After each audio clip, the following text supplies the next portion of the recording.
The global population and mobility. The global population and mobility, it is related to the global demography, global migration, then eventually yung next topic na global city. So the global population and mobility in global demography is the statistical study of human population in response of several factors such as birth, death, migration, and etc.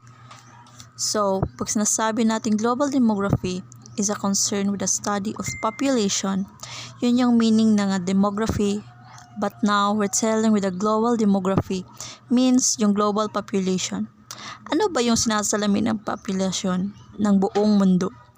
So, yun yung sinasabi nitong global demography. When it comes to birth, sa buong mundo ba gaano karami ang pinapanganak?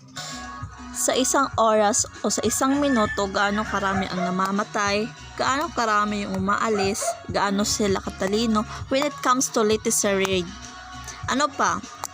Ano yung mga trabahong meron doon sa mga lugar na yon, or ano yung distribution nila when it comes to gender, kung mas marami bang mga babae kaysa lalaki, mas marami ba yung mas matatanda kaysa mga bata. So that is global demography. Demographic trends are important since various demographic groups are impacted over time from the fluid economic, cultural, and political changes in their community. For example, sa Japan, sinasabi nila na yung kanilang populasyon ay matanda na. Ibig sabihin, mas maraming miyembro ng kanilang populasyon o yung edad ay nasa 50 pataas. Sa China naman, since marami na yung populasyon nila, ini-encourage na yung one-child policy o sa isang pamilya o sa isang couple, isang anak lang. Ano pa? Sa Pilipinas naman, mas bata yung ating namang populasyon. Ibig sabihin, malaking bahagdan daw ng populasyon ng 110 million Filipinos ay nasa bata or kabataan pa. Large companies often conduct demographic research to determine and best capture the target audience. It is valuable to know the current customer and where the potential customer may come from. Diba meron din kasi tayong tinatawag na yung mga target market. So, mahalaga para sa mga kumpanya malaman sino yung bibili ng mga produkto nila, kaya mahalaga para sa kanilang malaman yung current status ng populasyon. Para they can create products na tatangkilikin talaga at kikita talaga. So, the demographic transition model theory is generalized description that refers to the changing pattern of mortality, fertility, and growth rates as societies move from one demographic regime to another. So, meron ako i-discuss mamaya na model na malalaman natin paano kumikilos yung mga populasyon o yung global mobility. So, this is the 4 stages of transition that developed by Frank W. Notestein. The pre-transition, early transition, late transition, and post-transition. This model was developed by Frank Notestein. So, sa stage 1, characterized by a balance between birth rates and death rates. This situation was true of all human populations up until the 18th century when the balance ended in Western Europe. Pag sinasabi nating birth rate, ilan ba yung ipinapanganak sa isang bansa o sa isang lugar sa loob ng isang araw? Death rates, ganon din. Hindi porkit sinasabi na parang 3 Pilipinong namamatay bawat minuto. Hindi. Ibig sabihin lang nun, gaano karami sa record natin yung namamatay araw-araw. Death rates were very high at all times in this stage due to lack of knowledge of disease prevention and cure and occasional food shortage, while birth rates are suspected to be caused by non-sextant family planning and contraception. Mataas ang death rate kasi ito yung panahon ng 18th century. Balikan natin yung mga war. Marami pang war na nangyayari. At the same time, laganap yung gutom. Nagka-pandemic. Hindi kasi katulad ngayon kasi pag nagka-pandemic noon, walang known na mga cure. Unlike ngayon, meron na. So, death rates begins to fall. As birth rates remain high, creating a large gap between both rates, causing the population to grow rapidly. The phenomena is usually referred as population explosion. Ang nangyari kasi sa daigdig, unang nabawasan yung digmaan, marami ng gamot na diskubre para mapigilan yung mga pagkalat ng sakit. Decline in death rate is initially due to significant improvements in public health and improvements in food production as agricultural practices were improved in agricultural revolution of 18th century. Yan yung sinasabi ko, at saka yung pagbiyahe ng mga pagkain noon at gamot definitely laging mas madali. Dahil sa mga ating na-discover ngayon ng mga bagong mga teknolohiya. Di tulad doon na sobrang hirap talaga, lalo na sa pagbiyahe ng mga pagkain at saka gamot. So, stage 3. Population moves towards stability as birth rates start to decline. The rate of population growth decelerates. So, nagkaroon ng pagbagal yung mga pagdadagdag ng birth rate o pagdami ng ipinapanganak, pero nananatili siyang mataas. Meron lang is kunting pagbagal, samantalang rate naman ng namamatay o yung death rate is nananatili. Changes in birth rate is a result of developments in contraceptive, increased literacy and employment, which lowers childbearing and motherhood as measure of the status of women, and urbanization since urban living raises the cost of having children to a family. Siyempre, buong mundo yung perspective natin, at saka dito din sa mga city, kaya bumabagal ng kaunti yung pag-angat ng populasyon. It is because yung mga napigilan yung mga maraming tindahan, mas maraming gutom at saka pagkalat ng sakit. So yung death rate, bumabagal siya ng bumabagal. When it comes to birth rate naman, unti-unti nating kinokontrol through contraception, tulad ng pills, IUD, condom, yung mga pinapakita na contraceptives. So, stage 4, characterized by a stable population caused by low birth and low death rates. Population growth is negligible or even enters a decline. So, sa isang bansa, very even na to sa Japan, yung mas mayayamang bansa kasi mas nakokontrol nila yung population nila. Ibig sabihin, yung mga tao, kung ilan yung namamatay, ganun din karami ang kanilang ipinanganganak. Hindi naman insakto pero hindi naglalayo, unlike sa atin ngayon, kasi tayo yung 12 na most populous country sa buong mundo. Kaya isa ding factor ba't nahihirapan. The changes are due to lower rates of disease and higher production of food. The changes in birth rate is made possible by improvements in contraception or women gaining more independence and work opportunities. Yun nga din, ilan na lang yung babae ng contraception or although mas dumami pala. Karamihan din ng sinuchef na lang tinatawag na abstinence kasi naging busy na sila sa kanilang trabaho. So, ayan yung graph, bumababa na yung death rate at saka birth rate. Nauna nga lang yung death rate, kaya yung population unti-unting tumaas. So, the global population and mobility. The global migration, movement of people from one continent to another and from one country to another, has occurred throughout history.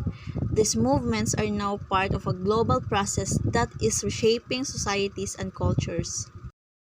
Siyempre, with the introduction of the use of shaped airplane, modernization ng mga transportasyon, nagagawa na nila ng tao na makabiyahe na mas mabilis from one country or one place to another. Pag sinabi nating mobility is a movement of people from one place to another or from one job to another or from one social class to another. Pag sinabi naman nating migration, it is the act of process of moving from one place to another with the intention of staying at the destination permanently or for a long period of time. Immigration. Pag sinabi nating immigration, so ano yan? Palabas ka. Ito yung pag-alis mo sa bansa kung saan ka dating Yung papasukan mo namang bansa, yung pagpasok, yung movement mo na naman ng bansa. O yung pupuntahan mong bansa, incoming, papasok. That's immigration. Migration internal is a population movements within the country. Siyempre, migration pa din yun.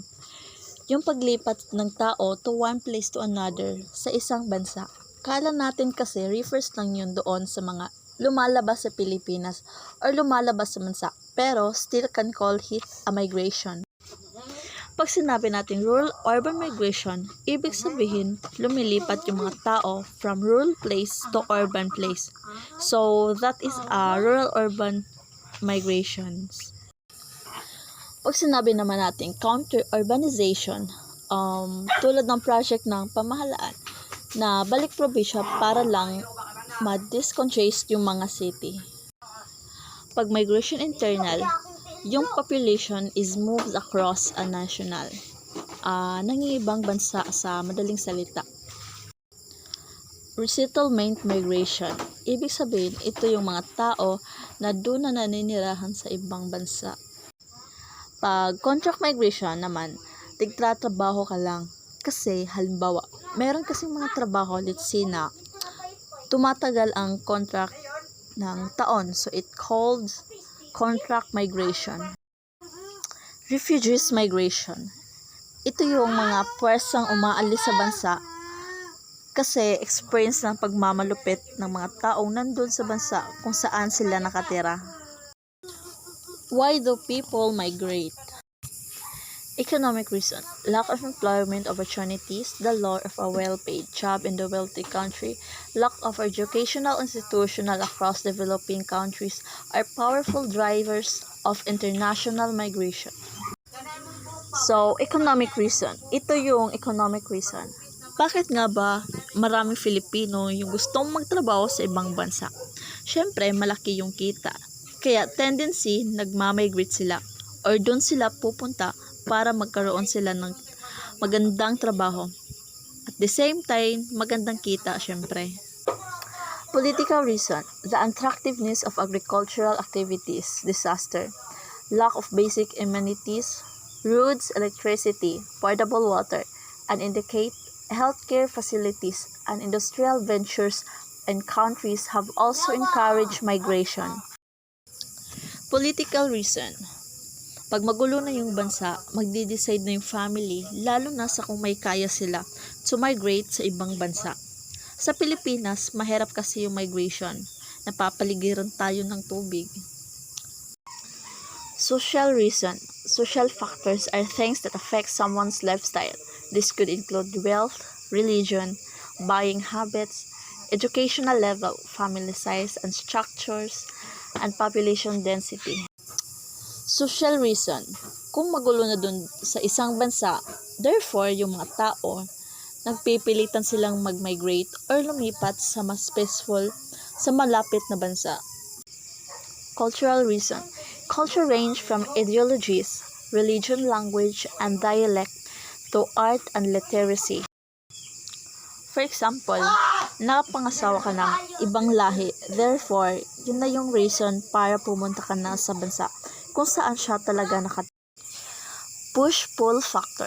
Factors that drive people away from place and draw people to a new location.